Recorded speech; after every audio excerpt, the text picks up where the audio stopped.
5 Januari. Shalom Bapak Ibu yang terkasih di dalam Tuhan. Kebenaran pada saat ini berjudul melalui hidup kita. Banyak orang melakukan pekerjaan Tuhan, baik di gereja, di pendidikan, dalam pekerjaan misi, dan lain-lain. Mereka merasa sungguh-sungguh telah melayani Tuhan karena waktu mereka disita untuk kegiatan itu. Mereka merasa sudah melakukan apa yang Tuhan kehendaki.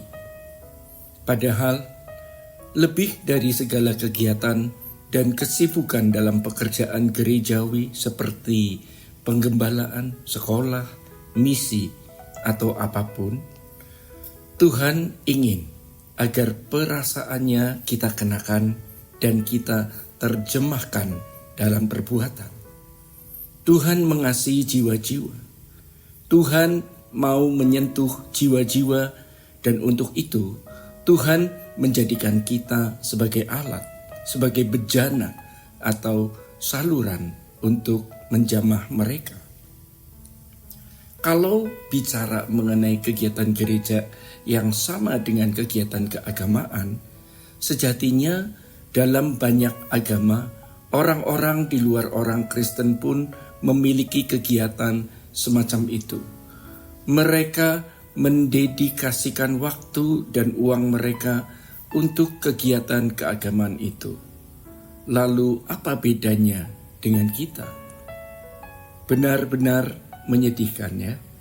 Orang-orang yang merasa sedang dalam pelayanan padahal sebenarnya tidak berkenan di hadapan Tuhan. 101 motivasi bisa ada di dalam hati kita dalam melakukan kegiatan-kegiatan tersebut yang kelihatannya membela Tuhan, membela gereja, dan membela kekristenan. Padahal yang Tuhan kehendaki adalah menerjemahkan perasaannya. Saudara-saudara, Tuhan sungguh-sungguh mencari saluran bagaimana perasaannya diterjemahkan, diekspresikan, diwujudkan, dan dipersonifikasikan di dalam hidup manusia. Untuk itu, Tuhan menjamah kita langsung untuk berurusan dengan Tuhan.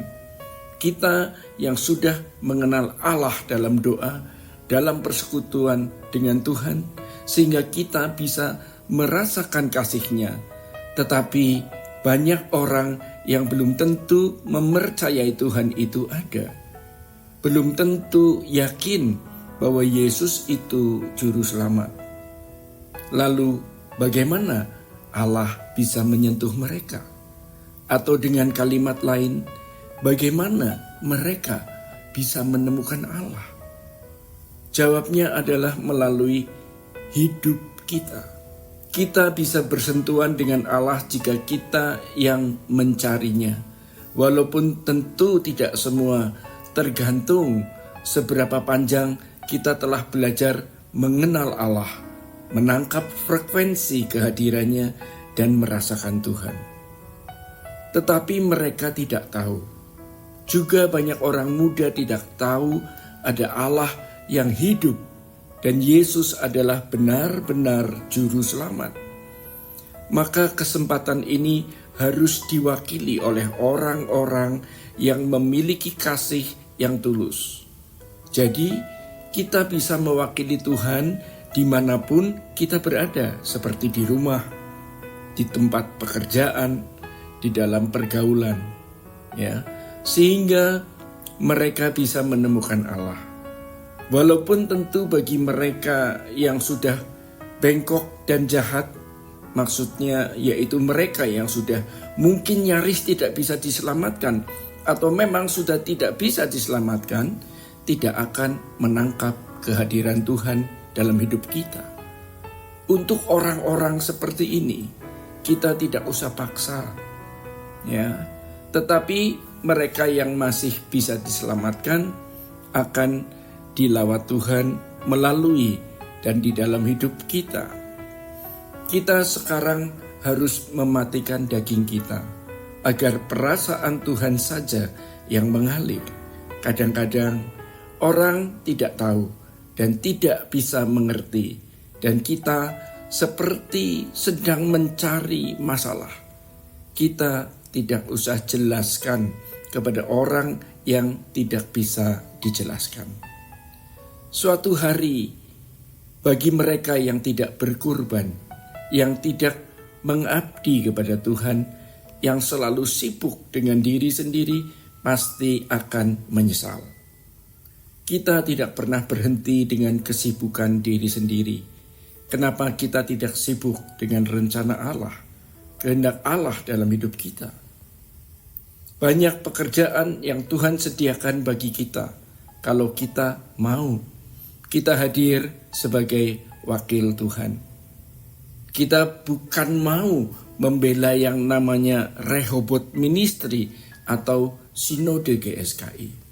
Namun, jangkauan kita adalah Indonesia, bahkan dunia, yaitu jiwa-jiwa yang harus diselamatkan.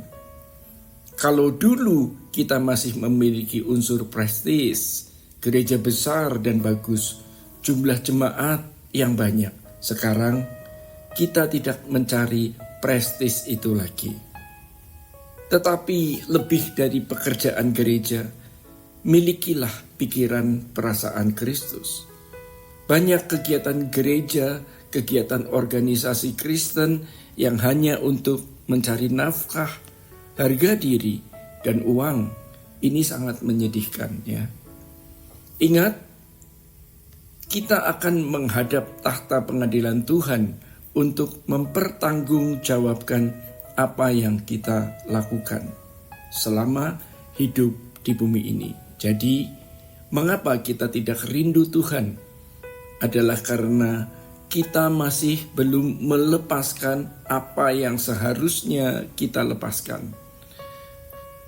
Kalau kita sudah melepaskan apapun yang Tuhan kehendaki untuk kita lepaskan, dan sudah melakukan apapun yang harus kita lakukan, maka kita pasti rindu bertemu Tuhan. Bapak, Ibu, dan saudara-saudari yang terkasih di dalam Tuhan, demikian kebenaran pada saat ini. Tuhan Yesus memberkati. Sola Gracia.